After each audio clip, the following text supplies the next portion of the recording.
si la première étape dans sa pensée, son esprit de divagation passe par le don Juan, il faut que la deuxième étape passe par le mariage, c'est-à-dire on établit une rupture absolue avec la première étape, et dans la deuxième étape, on s'engage, on institutionnalise l'amour qu'on porte à l'autre.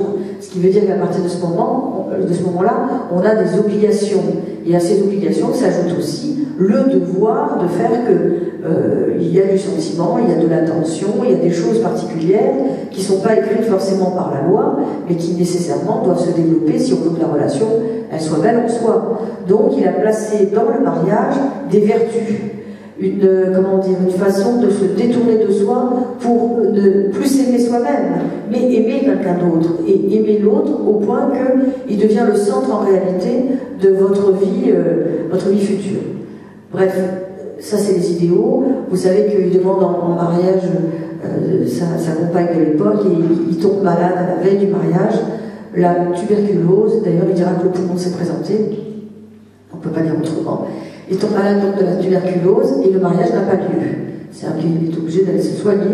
Mais on sait que plusieurs fois il a tenté le mariage donc avec des fiancées différentes, puisque une fois que la jeune femme vivait une tête déconvenue, elle s'en allait, elle n'attendait pas qu'il revienne. Et donc il a tenté plusieurs fois le mariage et il n'y est jamais parvenu. Voilà. Donc sa philosophie, si vous voulez, qui va continuer dans une troisième étape qu'il appelle une étape éthique, pour nous c'est problématique parce qu'il n'a jamais passé le cap de l'étape de Don Juan. Il a été le Don Juan écuré de la vie du Don Juan, qui en même temps avait envie de se fixer dans le mariage et de se poser des valeurs morales, altruistes, de bonté, de générosité vis-à-vis de quelqu'un d'autre. Il arrive à le faire tant que c'est une espèce de vie qui n'est pas encore fixée ou engagée, c'est-à-dire devant l'institution. Il y arrive puisqu'il vit avec ses fiancés avant de pouvoir envisager le mariage. Et au moment où il doit vraiment mettre en œuvre la chose, il n'y parvient pas. À chaque fois, tuberculose, et il est hospitalisé, donc à chaque fois, c'est pas possible. Donc il réfléchit, et lui, il pose le stade éthique. Le stade éthique, c'est le troisième degré de cette existence qui doit petit à petit se dégager du sensible pour s'élever à quelque chose de plus, sans être encore dans l'ordre de la relation à Dieu. N'oublions pas que les existentialistes, ce sont ceux qui, d'une certaine manière, nient Dieu. Donc que fait-il? Troisième étape, il va envisager le fait qu'on puisse entrer dans un stade éthique. Le stade éthique, alors c'est paradoxal chez Kierkegaard, on pense presque à une vie d'ascétisme, presque une vie religieuse d'ailleurs, ou du religieux, avec la mise à distance des passions. Mais en même temps, ça permet d'ouvrir à un absolu qu'on peut, concevoir en soi comme étant pas forcément Dieu, mais en n'étant pas non plus pas Dieu. Je veux dire par là que le stade éthique, c'est ce qui va ouvrir une grande brèche dans l'absolu, dans la totalité qui nous environne, pour pouvoir tout simplement s'élever à des valeurs plus puissantes encore que la valeur d'amour qu'on pourrait porter à quelqu'un dans le mariage. Vous voyez, donc c'est plus qu'une ferveur, mais c'est pas dirigé vers un Dieu. C'est être capable, si vous voulez, d'accueillir la présence d'un absolu qui n'est pas Dieu, mais qui ouvre la possibilité d'une grandeur, c'est-à-dire la rencontre avec un monde et le célébrer pour ce qu'il est. Sans chercher du Dieu, sans vouloir du culte, vous voyez, juste être capable de coïncider, on va dire, avec la grande valeur de ce monde, la grande, magie de cette totalité qui est dans son développement et qui est quelque part soutenue par un absolu, c'est-à-dire le principe qui fait que les choses s'enchaînent et ne se détruisent pas, et qu'aujourd'hui encore le monde continue à se déployer. Donc vous voyez, avec Kierkegaard, premier philosophe, je le dis bien, de l'existentialisme, on a une philosophie qui dit que si on a vécu selon ses passions, on a compris que c'est un peu dans l'Antiquité qu'on condamnait les passions. Il a fallu à un moment donné envisager l'amour au sens marital, c'est-à-dire institutionnalisé. On comprend que les institutions aident l'homme en quelque sorte parce qu'elles permettent de cadrer sa pensée et sa façon d'être, mais que les institutions ne suffisent pas. Il faut pouvoir transcender par soi-même les institutions pour pouvoir faire quelque chose, si vous voulez, de cette mise en relation avec l'amour, entre guillemets, avec un grand A, ou avec l'absolu, qui pourrait, en fin de compte, soutenir la totalité qui nous permet d'aimer le monde dans lequel nous sommes. Vous voyez, ça va beaucoup plus loin, c'est plus grand que tout, mais en même temps, le projet, comme je le dis pour Kierkegaard, eh bien, s'arrête à chaque fois au moment du mariage, parce qu'il n'arrive pas, si vous voulez, à coïncider avec cette philosophie qu'il trouve extraordinaire, mais qui ne peut pas les dépasser. Alors, les écrits, le journal d'un séducteur, ben, on comprend. Ou bien, et le ou bien, pour lui, ça veut dire ni ceci, ni cela. C'est-à-dire, ce n'est ni la phase de Don Juan, ni la phase du mariage, c'est la phase de l'absolu. Donc, ou bien on en restera là, ou bien on continuera là, et donc on parviendra à cette philosophie grande où l'existence coïncide avec elle-même dans l'absolu. Alors, je vous vois perplexe, non? Vous connaissez pas Kierkegaard? Alors, Soren, S-O-R-E-N, c'est le prénom. Kierkegaard, K-I-E-R-K-A-G-2-A-R-D. Kierkegaard. Voilà. Donc, ben comme ça, vous aurez peut-être l'occasion de le lire un peu. Il n'est pas très joyeux. 18e.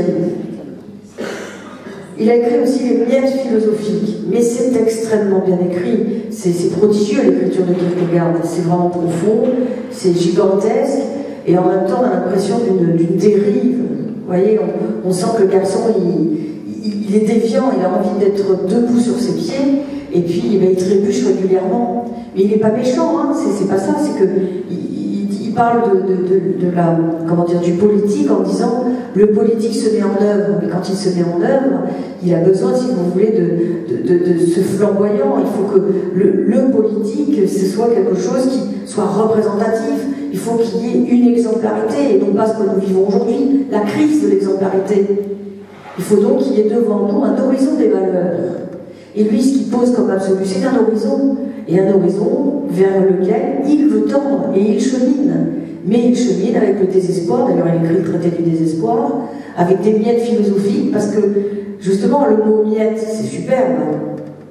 Ça veut dire un peu comme le petit poucet qui s'est perdu dans la forêt. On pense à laisser des miettes de pain, puis on se dit, mais les oiseaux vont les manger, il faut mettre des petits cailloux. Mais les miettes, ça veut aussi dire que c'est tout sauf du système.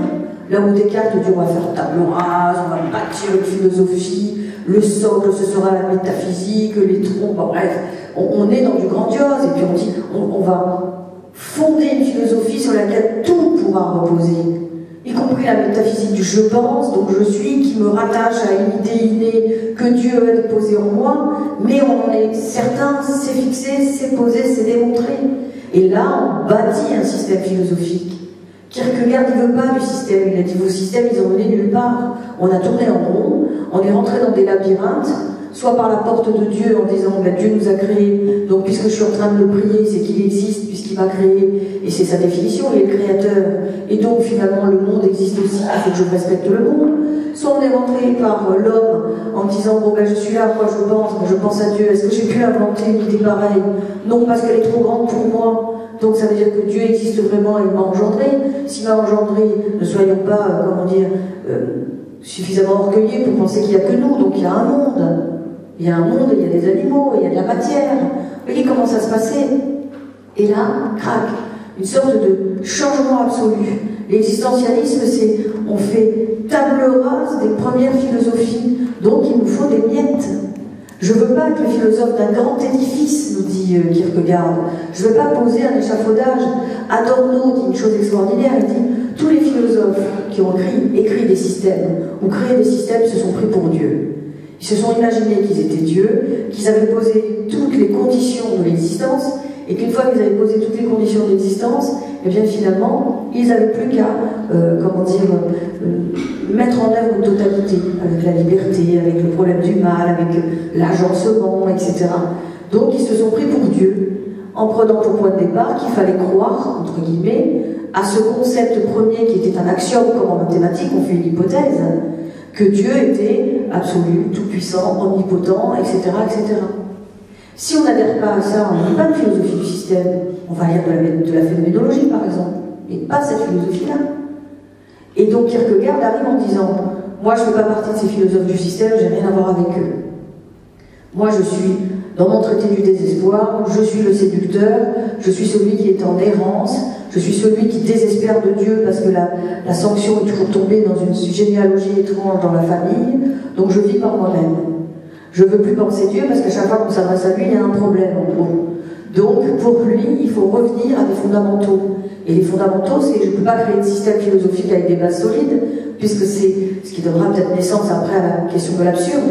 Je suis jeté dans un monde, j'ai à y construire ce que je peux, mais, Kierkegaard dit, si au départ je suis d'une nature bruyante, émotive, sensuelle, débridée, tout ce que vous voulez, petit à petit je vais essayer de canaliser toutes ces sensations et ces pulsions qui sont miennes pour que ce soit intellectualisé, donc, et orienté vers de l'harmonie, vers de l'altruisme, de la générosité, et petit à petit, si je me prédispose comme ça à être dans la rencontre avec l'autre sainement, eh bien je pourrais ouvrir les portes d'un absolu dans le stade éthique. Mais c'est pas un système, c'est juste un chemin à parcourir dans lequel je peux me perdre, je peux être embarqué dans des méandres, dans des impasses, mais il faut que je revienne à ce chemin, nous dit Kierkegaard, tout en sachant que lui-même, il n'y arrive pas. Voilà, le père de l'existentialisme, c'est lui. Donc maintenant, vous voyez, vous pourrez dire, on connaît Kierkegaard.